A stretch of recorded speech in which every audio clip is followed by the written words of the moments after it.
A Avenida Engenheiro Roberto Freire, ou simplesmente Avenida Roberto Freire, é uma importante via localizada em Natal, no Rio Grande do Norte.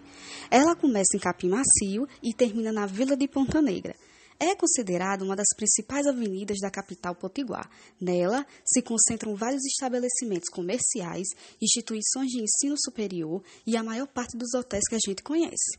É uma das mais belas avenidas da cidade de Natal, bem arborizada, bastante movimentada e onde possui bares e quiosques que fazem a festa noturna natalense. Essa é uma terra de um Deus mar que vive para o sol.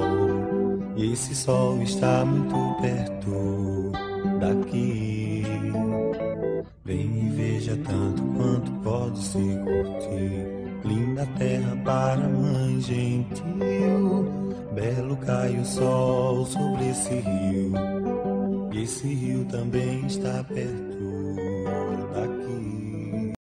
Vamos abordar a mobilidade urbana desta avenida. Para isso, contamos com as entrevistas de profissionais que possuem conhecimento sobre o assunto e também de pessoas que andam pela Roberto Freire diariamente.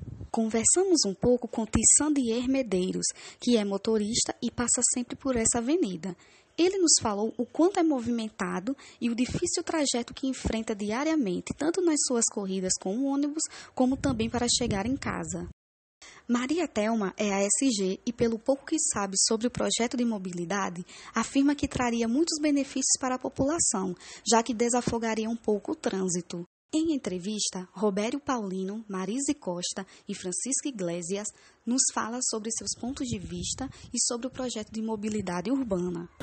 Eu acho que essa obra proposta é uma obra desnecessária, pelo menos por enquanto para Natal, que ela está dentro da lógica do aumento da malha de tráfego para automóveis.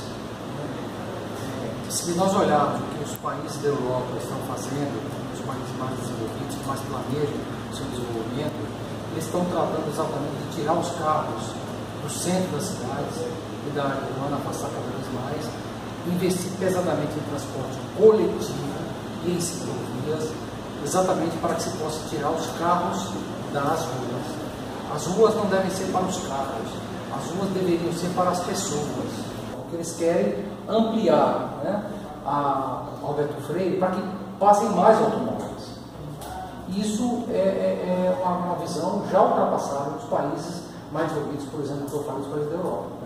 Esses países estão todos investindo pesadamente em transporte coletivo para reduzir tráfego de carro, até também por uma questão ambiental, porque a frota mundial de automóveis nos países está crescendo muito, isso é um elemento de grande poluição e aquecimento da atmosfera, então é um modelo errado, é um modo de transporte equivocado. Logo no início, que a gente teve contato com esse projeto, a gente viu várias fragilidades. Primeiro, do ponto de vista da falta da publicidade sobre o projeto, da falta da transparência sobre o projeto. E aí o comitê, movimentos que estavam atuando nessa questão, começaram a saber o que ia ser, tentar descobrir o que ia ser o projeto, quais seriam suas principais alterações na área.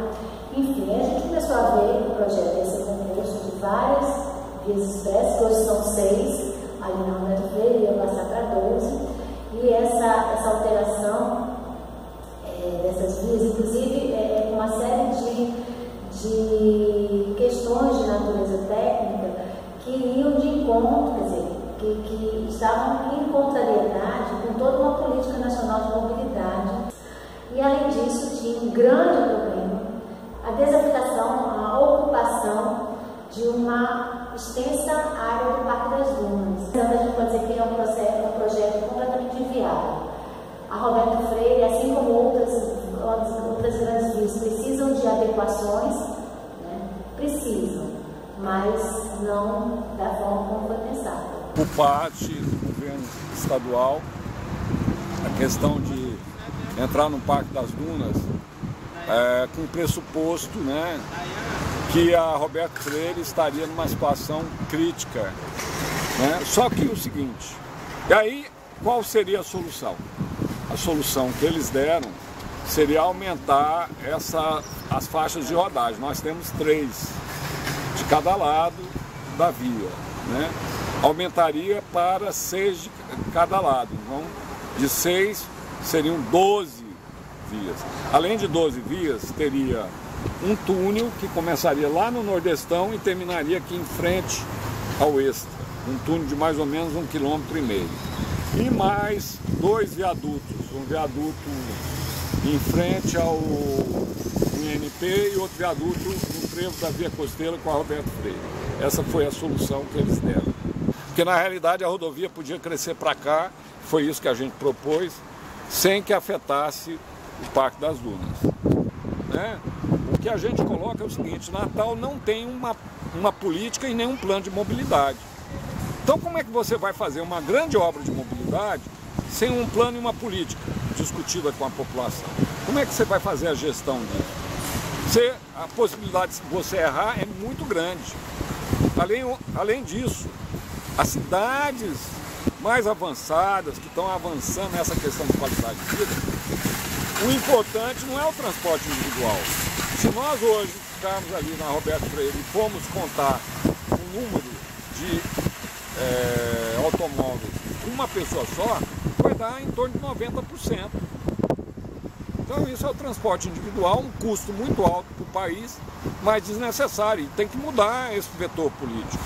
Vetor político, e já existe uma lei federal, né, a 12.578 de 2012, Lei Federal de Mobilidade Urbana, que ela diz que tem prevalência os não motorizados, que são pedestres e ciclistas, tem prevalência sobre os motorizados. E dentro dos motorizados, o transporte público tem prevalência sobre todos os outros. E falta de planejamento urbano macro, né? É uma das coisas que a gente tem criticado a cidade. Inclusive o prefeito tem projetos aí de vários túneis que a gente acha errado eles acontecerem antes de ter uma discussão sobre o plano e a política de mobilidade de Natal, que aí Natal tem que avançar mais, tem que fazer metropolitana, que inclusive a gente já está propondo isso para o novo governador. Que aqui não tem Avenida São João, nem tem o mesmo padrão que se tem por aí. Coisas que não tem em todo canto e não se deve exigir. Isso é Natal, ninguém se dá muito mal, como dizem pessoas quase sem se sentir. Linda baby, baby.